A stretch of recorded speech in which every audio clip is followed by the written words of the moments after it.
Laurent Wauquiez n'a laissé aucune chance à ses deux concurrents. Le président de la région Auvergne-Rhône-Alpes a été élu dimanche à la tête du parti Les Républicains dès le premier tour, avec près de 75% des voix, laissant des miettes à l'ex-filoniste Florence Portelli plus de 16% et au jupéiste Maël de Calan 9,25%. La participation a été plus importante que prévu avec près de 100 000 adhérents ayant voté, sur les 234 556 à jour de cotisation. Laurent Wauquiez, homme fort d'une droite affaiblie, selon la presse de lundi, se retrouve à la tête d'une famille politique à reconstruire. Pour les Républicains, l'année finit mieux qu'elle n'a commencé. Les militants ont apporté, ce dimanche, la meilleure des réponses à ceux qui voulaient un peu vite enterrer leur parti, se réjouit Yves Tréhard dans Le Figaro.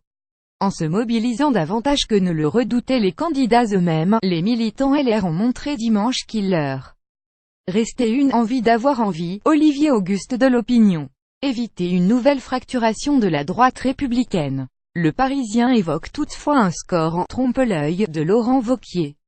Sa ligne politique, crispée sur les questions de société, famille, délinquance, communautarisme ne lui permettra jamais de rassembler au-delà de la droite la plus conservatrice, écrit Frédéric Vézard. Libération titre sur la victoire en fâchant du président de la région Auvergne-Rhône-Alpes. Le plus dur reste à faire pour lui recentrer discours pour éviter la division, analyse Christophe Forcari. Pour Pierre-Alain Furbery du quotidien économique Les Échos, Laurent Wauquiez, l'homme fort d'une droite affaiblie. Dans Ouest France, Thierry Richard rappelle que Nicolas Sarkozy disait qu'en politique il vaut mieux faire des additions que des soustractions. Message reçu par le nouveau chef de l'Air qui n'a cessé de dire qu'il voulait rassembler.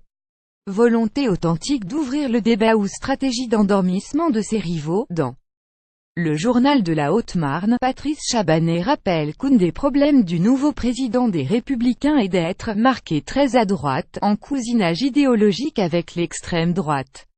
L'accusation vient précisément d'une partie de la droite qui n'entend pas se placer sous panache.